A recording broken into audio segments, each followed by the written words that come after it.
श्री राधा कृष्णाय नमो नमः। सर्वप्रथम मैं भगवान श्री राधा कृष्ण के श्री चरण कमलों की वंदना करता हूँ। आप सभी भक्त श्रोताजनों को भी सादर नमस्कार करता हूँ। ग्रंथ श्री श्री राधा रस सुधा निधि से आज हम उस अध्याय का श्रवण करेंगे जहाँ श्री राधा रानी को अभिसार के लिए वेगवती कहा गया है, जिसका वर्णन इस ग्रंथ में इस प्रकार से है।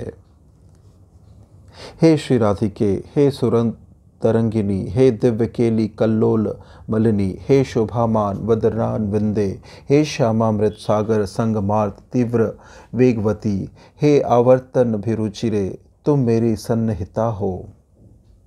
स्वरूपाविष्ट श्रीपाद श्री राधा की अभिसार लीला का स्फुरन रह रहकर प्राप्त कर रहे हैं। स्फुरनगत आस्वादन अति विचित्र है। जो सिद्ध है उनके पास अनुभव के अतिरिक्त और कुछ नहीं रहता। अनुभूति के आस्वादन से भरा उनका जीवन प्रवाह होता है। जो भजन में किंचित अग्रसर है उनकी अनुभव परंपरा होती है, अन्यथा वे क्या लेकर रहेंगे। श्रीपाद का स्वाभाविक स्वरूपावेश है, कोई कृत्रिमता नहीं। साधक को पहले तो चेष्टा करनी पड़ती है, फिर स्वरूपावेश स्वाभाविक हो जाता है। जात रति भक्त का स्वरूपावेश स्वाभाविक होता है। रति स्तर पर साधकों का अभिमान सिद्ध देह का इस प्रकार आश्रय ले लेता है कि वे एक तरह से साधक शरीर प्राय छोड़कर ही रहते हैं। चिन्मय आवेश में जब श्री राधा रानी के पास रहा जाता है तो वह दशा कैसी मधुर होती है। श्रीपाद सतत अपने को इष्ट के निकट अनुभव कर रहे हैं। पिछले श्लोक में उन्होंने श्रीमती को अभिसार के लिए उत्साह दिया है। अभिसारिका के माधुर्य के आस्वादन के साथ साथ सेवा रस आस्वादन जुड़ा हुआ है। कैसा अपूर्व है राधा दास।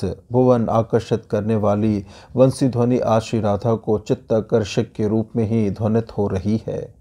अनिर्वचनीय आकर्षण से श्रीमती श्याम सागर से मिलने के लिए वेगवती स्रोत सुविनी की तरह चली जा रही है। जैसे बरसात की वरिपुष्टा तरंगिनी उद्दाम तरंगों से पूर्ण होकर दोनों किनारों को डुबोती आत्मविभोर हो सागर संगम के लिए खरतत नाद करती दौड़ी जाती है, वैसे ही कृष्णानुराग सुपुष्टा राधा मंदाकिनी की आज दोनों कुलों को डुबाकर अलौकिक रूप माधुर्य की तरंगे उछलाती श्री कृष्ण के भाव में विभोर हुई श्याम सुंदर के नामक सिंधु से मिलने के लिए वेग के साथ चली जा रही है। श्रीपाद ने अभिसारिका श्री राधा की तुलना की है सुर तरंगिनी गंगा के साथ। कितना वेग में, कैसी अदम्य शक्ति से भरा है यह अभिसार। समस्त बाधा विपत्तियों को पद दलित कर श्याम अनुराग की प्रबल प्रेरणा से समस्त धर्मों को जलांजलि देकर उन्मादिनी की तरह श्री राधा कंकर कंटक पूर्ण वन में यह अभिसार। सेवा परायणा सखी के रूप में श्रीपाद श्रीमती के पीछे पीछे चल रहे हैं। प्रेम पगली के लिए मधुर मधुर संबोधनों का प्रयोग कर और प्रत्येक संबोधन में उन्हें श्याम रस का आस्वादन कराते कराते श्याम सागर से मिलाना होगा। प्रत्येक संबोधन के भीतर आवेश में मादकता है। कह रहे हैं, हे राधिके, श्री कृष्ण राधन तत्परे, तुम श्री कृष्ण की मनोवासना की पूर्ति के रूप में आराधना करती हो ना, सो तुम्हारा नाम राधिका है। कृष्ण वांछा पूर्ति रूप करे आराधने, अतएव राधिका नाम पुराणे बखाने। अभिसार श्री कृष्ण आराधना का एक मुख्य अंग है। उन्हें पूर्व राग की भूमि पर परम यत्न पूर्वक इस आराधना का अभ्यास करना पड़ता है। महाजन कहते हैं, कंटक कगाड़ी कमल सम पदतल मंजीर चिरहि छापी, गागरी वारी ढारी करी पिछल चलतहि अंगुली चाप। हरि अभिसार कलागी दुतर पंथ गमन धानी, साधे मंदिर यामिनी जागी, कर युगे नयन मुदी चलु भावनी तिमिर पैनक आशे। तात्पर्य है कि श्री राधिका श्याम अभिसार के लिए जाएगी। उन्हें कंटक वन में रपटीले रास्तों में अंधेरी रात में जाना पड़ेगा, अतएव वे घर पर रहकर ही अभिसार साधना कर रही है। आंगन में कांटे बिखेर कर उन पर चलने का अभ्यास कर रही है। पैरों के नुपुरों पर वस्त्र लपेटकर निशब्द चलने का अभ्यास कर रही है। कलसी का जल आंगन में उड़ेलकर रपटीले पथ पर चलने की और रात में जगकर दूर तक पथ पर जाने की साधना कर रही है। हाथों से आंखें ढककर अंधेरी रात में चलने का अभ्यास कर रही है। श्वापद संकुल जंगली रास्तों पर सर्प के आक्रमण से बचने के लिए अपने हाथों में पहने मणि कंकनों की दक्षिणा देकर ओझा से सांप का मुंह बंद करने का मंत्र सीख रही है। गुरुजनों की बातें बहरे की तरह सुनती कुछ है, कहती कुछ है। परिजनों द्वारा की गई निंदा और तिरस्कार पर मुग्धा की तरह हंस पड़ती है। श्याम सुंदर के लिए अशेष दुख भी उनके लिए असीम सुख के प्रति में प्रतिभाषित होता है। श्रीपाद किंकरी के रूप में आह्वान कर रहे हैं, हे सुरत रंगिनी, तुम गंगा की तरह श्याम सिंधु से मिलने के लिए रूप अनुराग की सत सत तरंगे उछलाती खरतर नाद से बही जा रही हो। श्याम रूपे जा गए मर में, किवा निशी किवा दिशी शयने स्वप्ने। तुम्हारे अंतस में अहिर्न श्याम रूप का यह अनंत जागरण ही अभिसार का निदान है। वर्षा की अविरत विपुल धाराओं से गंगा वक्ष जब पूर्ण सफेद हो जाता है, तब उसके लिए अपने किनारों को डुबोते सिंधु की तरह दौड़ते जाने के अतिरिक्त और उपाय नहीं रहता। उसी तरह तुम्हारे लिए भी इस वेग में अभिसार को छोड़कर और क्या मार्ग है। तुम यथार्थ सुरत रंगिनी हो, श्याम सुंदर के केली विलास में परम रंगवती हो।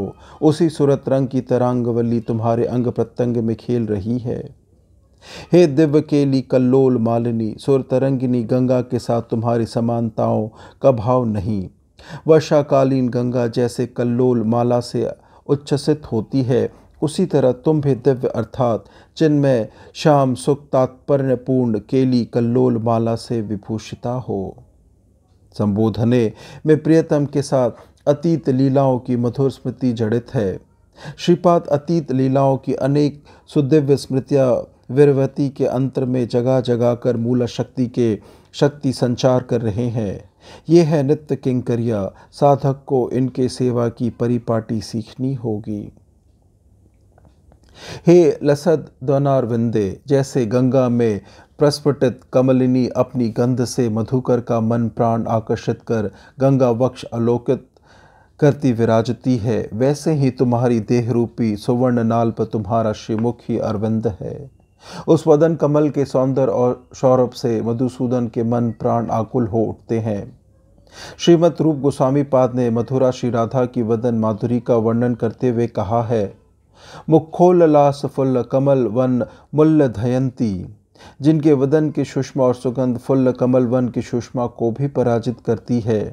फिर गंगा में जैसे आवर्त होता है, वैसे ही तुम्हारी नाभि मनोहर आवर्त है। रस की नदी में रस का आवर्त, ऐसा आवर्त जिसमें गिरकर माधव का मन रूपी तृण सतत वहीं चक्कर काटता रहता है। फिर जैसे गंगा सागर संगम के लिए खरतर नाद से बहती जाती है, वैसे ही तुम श्यामामृत मुदम विनिधि संगम के लिए तीव्र वेगनी हो। श्याम सुधा सिंधु से मिलने के लिए खरतर नाद करती सुतीव्र वेग से उड़ी जा रही हो। यहाँ व्यंजना यही है कि सागर संगम जैसे हिंदुओं का पुण्य तीर्थ है, वैसे ही श्री युगल की मिलन भूमि भक्त वृंद के लिए सर्वाभिष्ट प्रद महातीर्थ स्वरूप है। सखी मंजरिया इस महातीर्थ में नित्य स्नान कर परमानंद पाया करती हैं। भक्तजन भी इस महातीर्थ नीर में अपने मन को नित्य स्नान करा उसे युगल सेवा के योग्य परम पवित्र बना लेते हैं। यही भावार्थ है। श्रीमती श्याम सुंदर के वेणुनाद के प्रबल आकर्षण से उन्मादिनी की तरह तूफान वेग से चली जा रही है। किंकरी पीछे से पुकार कर कहती है, मम सन्निह देही, हे राधे, अभिसार पथ पर इतनी तीव्र गति से चलना उचित नहीं। वन का ऊंच नीच रास्ता है, कंकर कंट कंटाकीर्ण, थोड़ा धीरे चलो, तुम्हारे सुकोमल पैरों में चोट लगेगी। यदि तुम्हारे मृदुल चरणों को आघात पहुंचा तो अभिसार में बाधा पड़ेगी। विशेषकर मैं पीछे हूँ, तुम्हारी तरह तीव्र वेग से चलना मेरे लिए संभव नहीं, मुझे साथ लेकर चलो।